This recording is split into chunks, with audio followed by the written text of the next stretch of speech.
Real quick, one of the things that I've learned about this whole like content creating and all of that, like it's not easy work.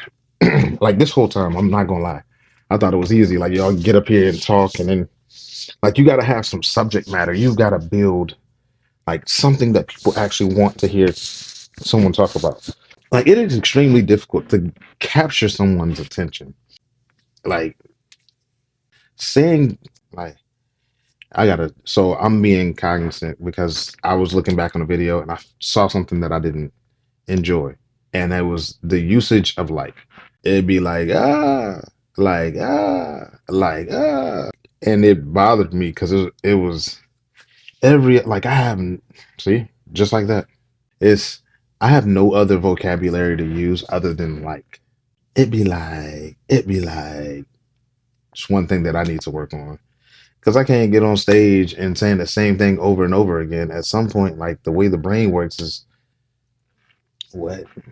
Come on, this dude talk like it's like open myself up for jokes. You know. So that's why I like this type of practice because it actually helps me on stage.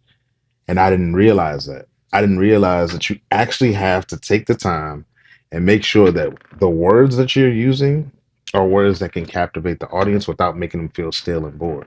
Small things in comedy, like this art form, is a completely different type of art form. Small details make major kickbacks, and the kickbacks are always the laughs. So if you're telling a story and in your head it sounds good because you've told the story, you've done it at open mics, it's like there you go. There'll be times where the audience disengages because you went so far into your routine that you honestly forget to check and make sure the audience is still following you. You know? So like, I'm telling a story about how my grandfather is one of the most bravest men that I've ever knew in my life. And I tell why he was brave. And people are like, what? But I've gotten so into the routine of telling the story that I don't allow myself to like the audience sometimes will like they'll give you a look of like somebody will look puzzled. I'm like, okay, you don't understand that, huh? Okay, hold on.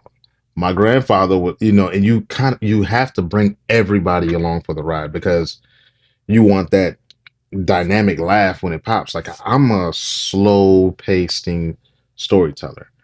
I want people to engage in the story so that they can get the laughs. And sometimes, I'll try to do the quick, because I've only been allotted 5 minutes to really get my jokes off. When I have these longer sets and I got more time to cook, I'm like, listen, my grandfather, like I can change the pace. I can make sure that everyone comes along for the ride because it's important for that big pop for me. Huge. Did a show Friday. Local guy. If you know him, if you had a chance to work with him, he's a great dude. Goes by the name of Team Fred. Man, any show that I've been on with him has been nothing short of amazing. Like the dude is like he go in and we were both furloughed, so mentally our headspace was somewhere completely different. But we like, all right, cool. We're gonna get up here and we're gonna let these people enjoy they show because this is their thing. So we get up there and he talking to me one way, he get on stage and he is everything and it was just one of those like, dang, yo, you really do this. Like you do it really well. And I just I enjoy seeing that type of, you know, polished professionalism. One of the things that I enjoy. I've been working with him for over a year now. Like I did all of the Moose Live shows. I would usually do guest spots, but now like he's seen the growth in comedy and now he's like, look, I trust you to actually be on the show. Like I'm gonna put your face on it, and it's honestly this is the first person that allowed me to do a 25-minute set because he don't be listen. He's one of them guys that just be like, yo, go cook. I'll be back when I'm ready for you to get off. When I had enough of you, I'm gonna get you off.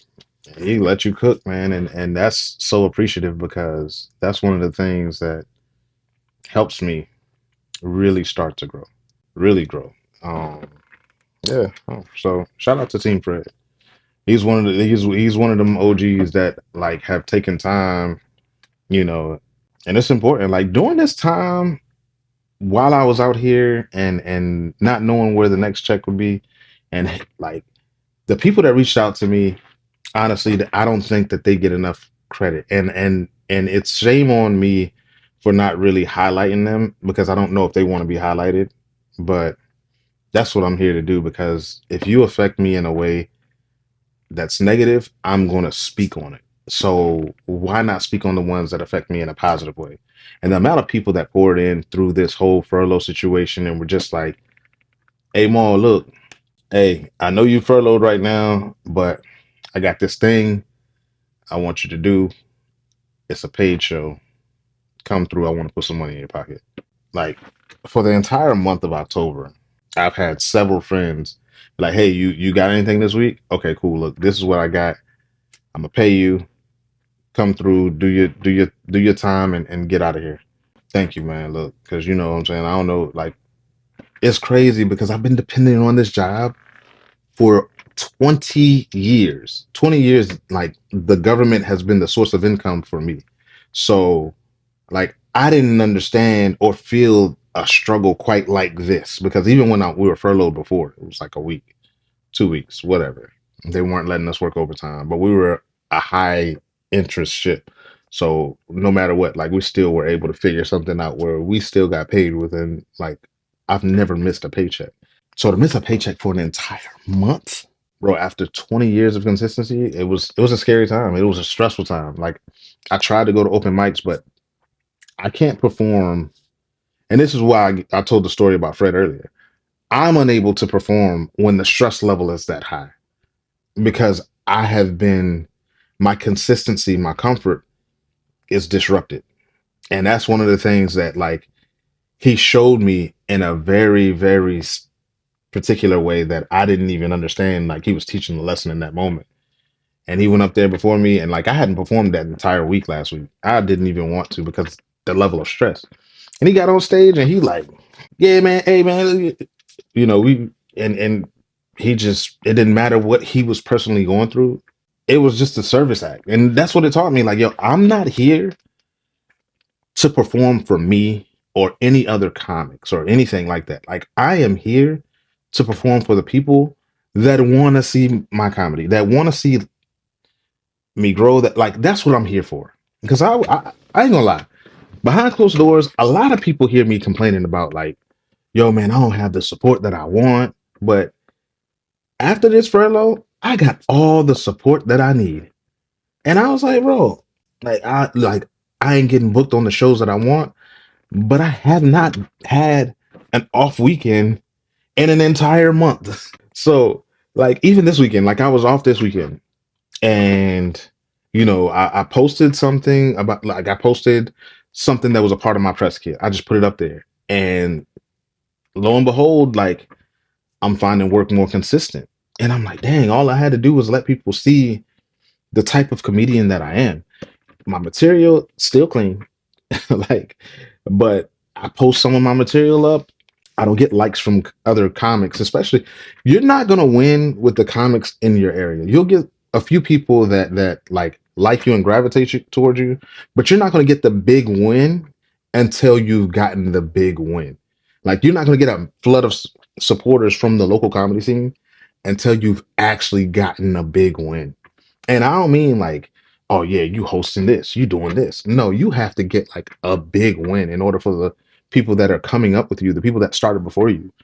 You got to get a big win. And that's not an easy task. It takes a lot of work. But a lot of people look at comedy like from what I see in my scene. This is just my scene. I'm not speaking on everybody. But a lot of people look at comedy as just a hobby. I don't look at comedy like that. I've honestly fell in love with comedy. Like deep in love. And that's not easy for me to do.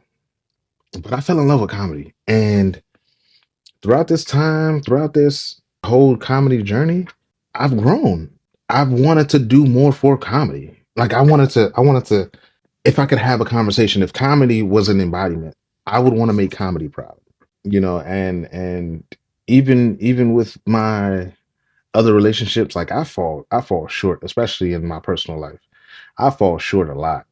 And my love for comedy has made me appreciate the actual relationships that I have. But I would want to ask comedy, have I made you proud? Like, have I done anything to push your name and your venture forward? Like, I always ask myself that, like, if comedy was a physical human being, did I do anything to help comedy push it forward, help the people around? Have I done any of that? And if the answer is no, then I haven't done enough work. And still to this day, 2 years in, the answer is still no. I haven't done enough for comedy, but I'm milking comedy. Like, that's how I feel about, like, oh, let me get on this show and make money. Let me do this. I mean, that's why I don't think like that. I want to. My goal in comedy is to have a huge, not even a huge, just give me a solid 300 people that enjoy my style of comedy. Let me start there. 300. The what is it? The Greeks, you know, stopped an whole empire with 300 men. Just imagine what I could do if I just had 300 people that consistently enjoyed my comedy and felt like my content was something that they could really enjoy. Like, I get on stage like, yo, I can't wait. Hey, you got to go watch him. If I had that reaction, if I can tap into that many people's hearts, I think I would do comedy some justice, because that's 300 people that actually came over because, you know what I'm saying, of my style of art form in the comedy. So that's what I work for. Like, I don't work, like, I know that I don't have a lot of supporters. I wouldn't say supporters. I know in the comedy scene, in my comedy scene, I don't have a lot of people that really, I don't want to say rock with me, but don't rock with me. And that's okay. I'm perfectly fine with that, because we're all trying to reach the same goal. And some people tap into a competitive mind state with, well, if he's going to get the goal before me, then what am I doing wrong? Or I got to stop him, when it shouldn't be like that. I'm looking at the Eddie Murphy story. Everyone who helped him also got the benefits of when he went above the level in which they were at. Hey man, look, I ain't up here. Come on too. That's exactly who I've been the entire time. But people can't see that because they don't want to. People have people have like, and this is just, I can only talk about my community of people that I engage with on a regular and see on a regular at these open mics and stuff like that. If you're only going on stage because you want attention, do that, say that, and let it be known. If you're actually working towards something, put the work in. Don't shit on anything that I'm doing. Don't put down anything that I'm doing if you're not willing to do the same thing. If you aren't willing to do the same thing, don't put down anything I'm doing. Just shut up. Stay in your lane. Enjoy the attention that you get on stage, and leave me alone. Because, like, this is what's sad.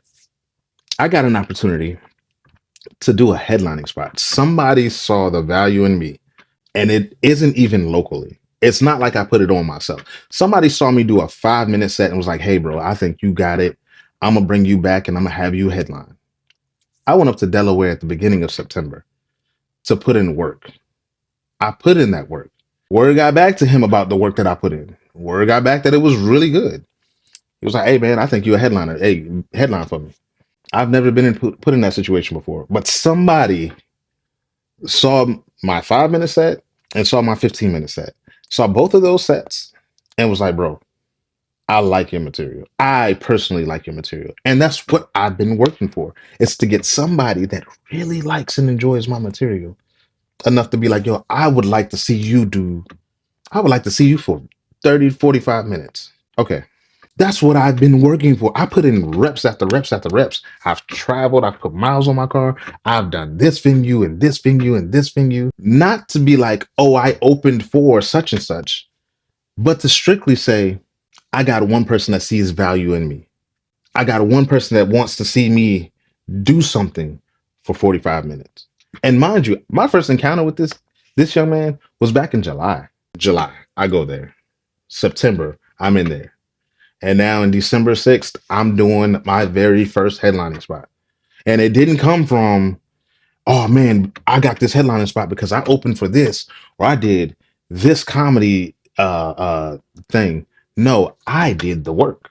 I have been, there's not too many people outside of one joke that I use as my closer because I know how impactful it is.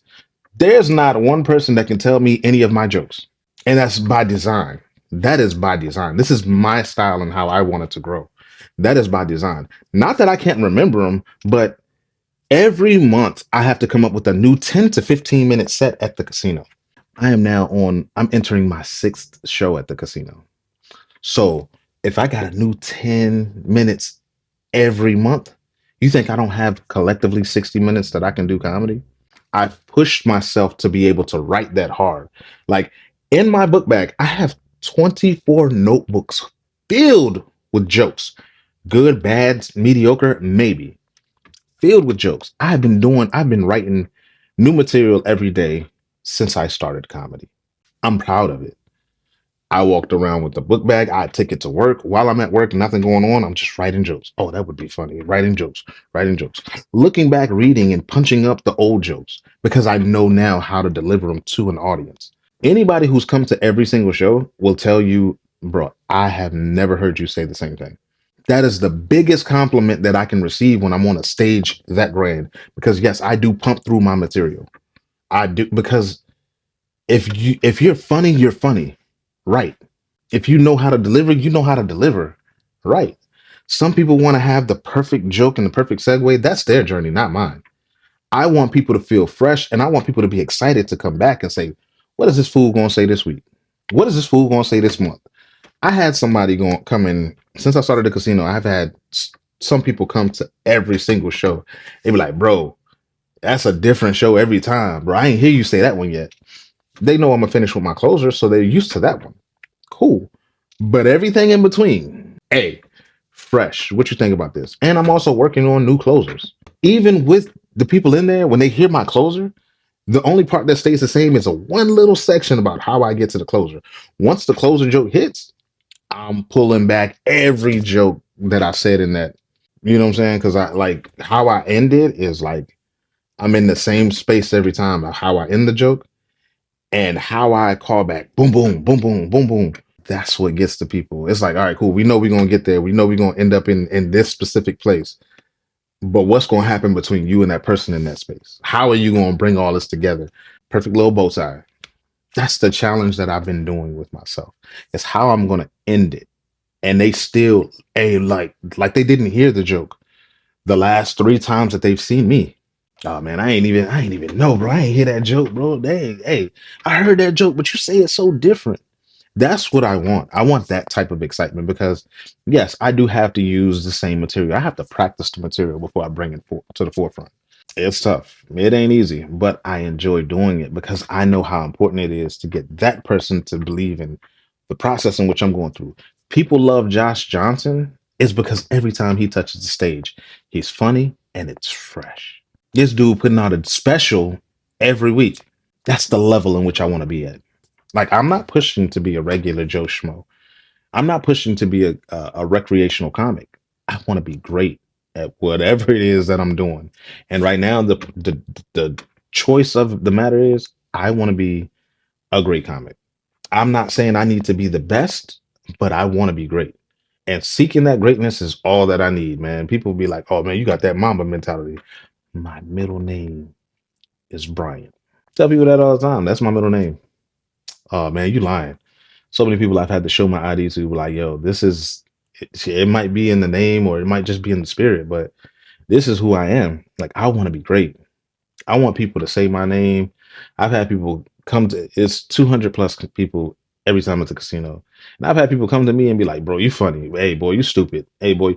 And that's like what I want. People purchasing the shirts. Speaking of shirts, I got some of these available, man. Fresh giveaway. If you're interested in one, hit me up, man, because these are not the ones that represent. Uh, I put a video out. They don't represent my sponsor, so I'm giving them away. So if you are a fan, if you've been following me and you just want access, you want one of these shirts, but you don't like. We just went through a furlough. You may not have all the money. I got larges and extra larges. I'm trying to get rid of all of them. It won't be packaged nice and pretty or anything like that, but they are fresh. I'm gonna have to wear these for undershirts, man, because sponsors be like, yo, hey, take that off. That ain't us.